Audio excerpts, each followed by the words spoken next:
warahmatullahi wabarakatuh. Waalaikumsalam warahmatullahi wabarakatuh. Selamat pagi. Pagi. Alhamdulillah, luar biasa. Allahu Akbar. Rekan-rekan, sebelum kita mulai, silakan dirapikan terlebih dahulu supaya kita nyaman dalam pembelajaran. Oke, sudah? Mari kita hadirkan rasa senyum, senang, bahagia dalam pembelajaran ini supaya kita fokus. Untuk nambah keberkahan, dipersilahkan kepada ketua kelas untuk memimpin doa. Mohon perhatian. Siap. Siap, gerak. Mulai pelajaran hari ini, mari kita berdoa mulai. Dan tunjukkan, gerak. Oke, izinkan Pak Pur untuk mengetik absen ya. Dwi, Amya, saya cukup ya. Oke, selanjutnya pembelajaran pada kita akan belajar tentang perceraian. Jadi kalau minggu kemarin kita telah belajar tentang kekerasan dalam rumah tangga. Kita akan belajar sekarang adalah perceraian. Ya. Nah, rekan-rekan sekalian, tujuan pembelajaran ini adalah yang pertama kita menganalisa, ya, dapat menganalisa makna talak dan idah dengan baik. Jadi talak itu apa? Perceraian itu apa?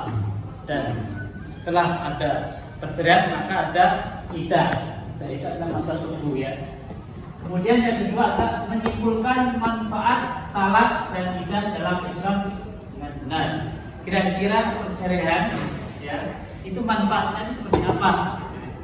Ataukah justru sebaliknya? Ya. Nah, rekan-rekan sekalian, sering kita saksikan di dalam kehidupan kita ya tentang perceraian, ya tentang perceraian. Mungkin tetangga kita atau di media massa itu ada fakta. Yang baru-baru ini yang sempat muncul dan luar biasa beritanya itu adalah tentang proses perceraian dari Bupati Purwakarta ya, yang mudah-mudahan nggak jadi bercerai ya, mudah-mudahan rujuk kembali kita doakan. Amin ya rabbal alamin.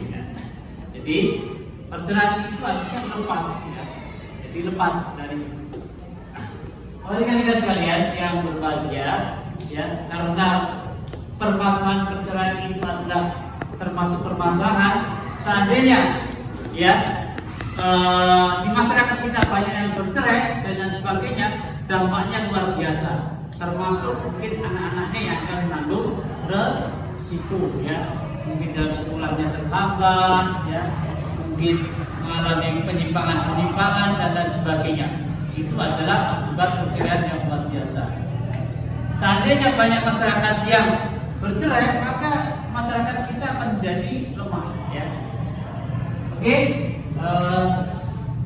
izinkan Pak Pur ingin menayangkan ya, film ya.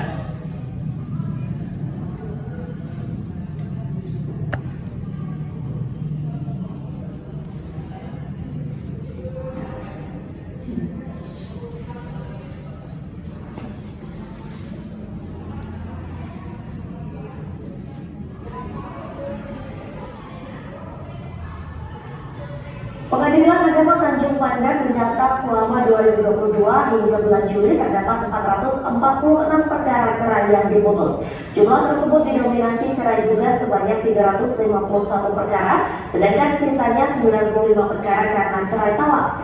Minuman keras dan judi online kerap menjadi pemicu terjadinya perceraian. Untuk informasi selengkapnya akan disampaikan langsung oleh wartawan Pos Belitung, Adelina Nurmalita Sari. Kini sudah terhubung bersama kami. Silakan rekan Adelina.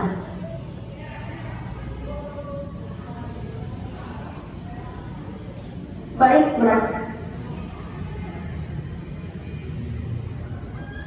Kalau ini benar, menurut Humas Madani di Belitung dan Belitung Timur telah dipicu permasalahan minuman keras dan judi online. Minuman keras berlanjut pada terjadinya kasus kekerasan dalam rumah tangga atau KDRT. Juga berimbas pada sisi ekonomi karena suami menjadi tidak jujur mengenai penghasilan karena digunakan untuk membeli minuman keras. Begitu pula judi online di mana suami kerap tidak jujur mengenai penghasilan sehingga membuat istri tak tahan hingga berlanjut mengadu.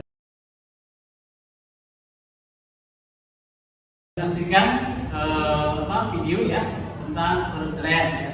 Angka perceraian yang lumayan tinggi ya, kita merupakan sebuah masalah. Nah, tugas kalian adalah memecahkan masalah ya. Nanti silahkan kalian bentuk kelompok kemudian diskusikan. Tugas kalian adalah membuat pertanyaan-pertanyaan kemudian memilih salah satu pertanyaan itu dipecahkan ya. Pertanyaan itu atau pertanyaan yang mewakili. Oke, sekarang silakan Anda bentuk kelompok.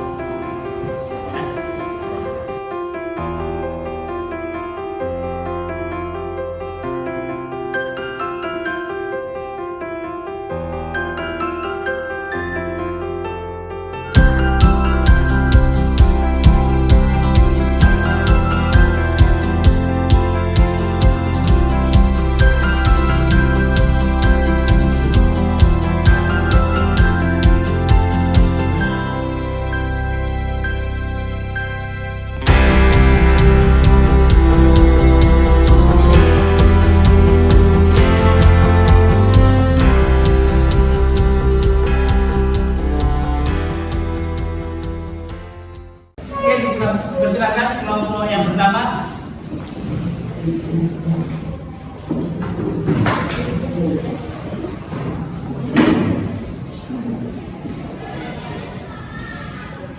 Assalamualaikum warahmatullahi wabarakatuh. Di sini saya akan mempresentasikan hasil diskusi saya dan teman-teman saya. Saya mewakili teman-teman saya memaparkan apa yang telah didiskusikan tadi. Jadi masalah yang dapat kita simpulkan itu Indonesia sedang menghadapi 4 masalah besar terkait keluarga. Pertama, masalah nikah kawin anak. Masalah ini masih sangat masif di Indonesia. Ada sekitar 4% dari total jumlah pernikahan 1 juta lebih. Kedua, masalah stunting. Anak-anak yang menikah di usia dini beresiko sekali melahirkan anak-anak yang stunting. Ketiga, kemiskinan yang ekstrim. Orang miskin kadang berupaya untuk menghilangkan kemiskinan dengan mengurangi tanggung jawabnya ekonomi keluarga. Caranya dengan menikahkan anaknya sedini mungkin sehingga tanggung jawabnya merasa terkurang. Keempat, tingginya angka perceraian di Indonesia, bahkan tertinggi di Asia Afrika mencapai 28% dari peristiwa nikah. Tahun 2010, angka perceraian masih sangat rendah, sekitar 4-6%, itu pun cerai tamat. Pihak suami yang mengajukan perceraian. Namun, sejak tahun 2013, pemerintah mengeluarkan sertifikasi kasus perceraian yang meningkat. Perempuan sudah merasa mampu mengurus dirinya sendiri, sehingga 93% diantaranya cerai gugat diajukan oleh istri. Segitu sekiranya yang bisa kami sampaikan. Sebelumnya mohon maaf. Terima kasih. Assalamualaikum warahmatullahi wabarakatuh. Waalaikumsalam. Terima kasih, Bos. Oke, terima kasih. Kelompok pertama sudah bersaksikan dengan baik. Untuk selanjutnya silakan kelompok kedua. Kita kasih Bos.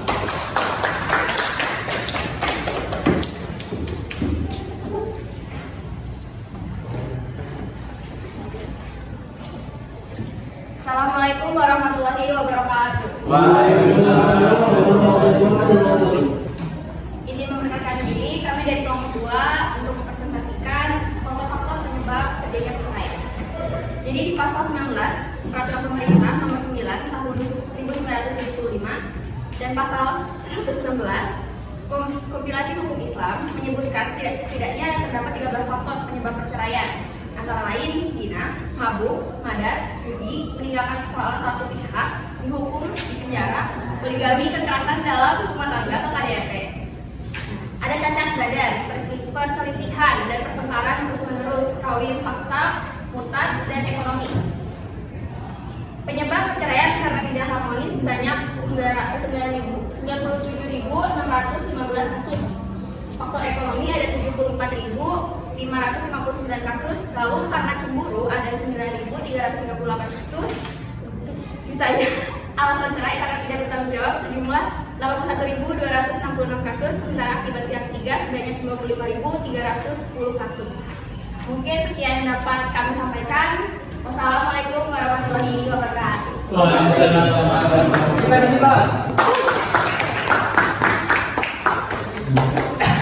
Oke, terima kasih kelompok 2 telah berprestasikan dengan baik ya. Oke, selanjutnya kelompok 3. Karena orang tua yang tidak tinggal bersama menyebabkan komunikasi antara anak dengan kedua orang tuanya berkurang, sehingga anak akan merasa kurang percaya diri karena tidak tahu harus berbagi cerita dengan siapa. Selain itu, kurangnya interaksi anak dengan kedua orang tuanya dapat menghambat perkembangan emosional. Yang kedua, anak merasa kurang mendapatkan perhatian dari orang tuanya. Perceraian juga akan menyebabkan anak kehilangan perhatian. Hal ini dapat terjadi karena anak merasa bahwa orang tuanya hanya sibuk dengan pekerjaan. Dampak buruk anak yang merasa kurang mendapat perhatian dari orang tuanya adalah anak akan melakukan hal-hal negatif seperti mencoba pergaulan bebas, mabuk-mabukan, dan lain sebagainya. Yang ketiga, menghambat perkembangan psikologi anak. Anak akan cenderung tertutup dengan lingkungan sekitarnya. Beberapa anak juga merasakan trauma dengan yang namanya pernikahan. Para anak tersebut takut jika pernikahan mereka akan berakhir dengan cara yang sama seperti perceraian orang tua mereka. Kesimpulannya, perceraian diperbolehkan namun termasuk yang dibenci Allah. Artinya, perceraian seharusnya tidak terjadi dan akan membawa dampak negatif terhadap keluarga. Kedua, menjadi sangat penting perencanaan nikah dilakukan biar dapat mendaya tangkal terjadi perceraian. Pernikahan yang baik menjadi dasar untuk pembentukan keluarga yang baik. Keluarga yang baik menjadi dasar membentuk bangsa yang baik pula. Sekian dari kelompok kami. Wassalamualaikum warahmatullahi wabarakatuh. Waalaikumsalam. Kita kasih Pak.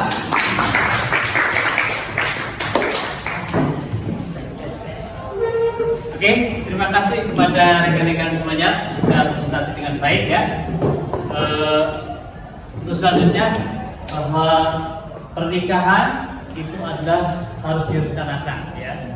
Dengan direncanakan dengan baik, maka setelah pernikahan ya, hidup berkeluarga maka akan berjalan dengan baik ya.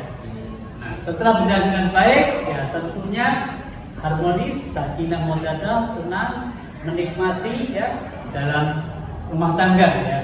Nah, setelah itu semuanya ya terjadi maka akan terbentuk keluarga-keluarga yang baik ya. Itu yang seharusnya terjadi. Ketika terjadi perceraian itu adalah jalan terakhir sebagaimana tadi sudah disimpulkan.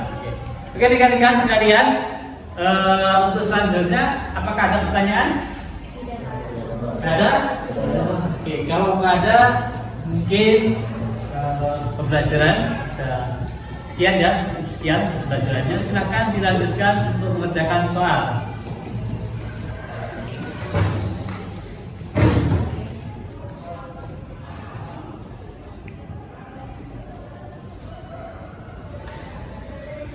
Sudah selesai? Oke, alhamdulillah sudah selesai ya, rekan-rekan. Karena sudah selesai menjawab soal, kita tutup dalam pembelajaran hari ini. Saya kira sekian mengenai pernikahan sudah kita bahas pertemuan 1, pertemuan 2, pertemuan 3 ya. Mudah-mudahan ini menjadi bekal kita ya untuk mempersiapkan ketika nanti kita akan menjawab. Paling kan kita sudah memiliki wawasan bahwa pernikahan itu adalah seperti ini ya. Oke, kan? Untuk menyingkat waktu silahkan kepada ketua kelas untuk pimpin doa. Mohon perhatian. Belum siap gerak. Akhiri kegiatan belajar hari ini. Berdoa mulai.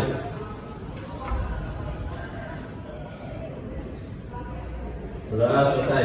Beri salam. Assalamualaikum warahmatullahi wabarakatuh. Waalaikumsalam warahmatullahi wabarakatuh. Selamat jumpa. Terima kasih. Tepuk tangan untuk kita semuanya.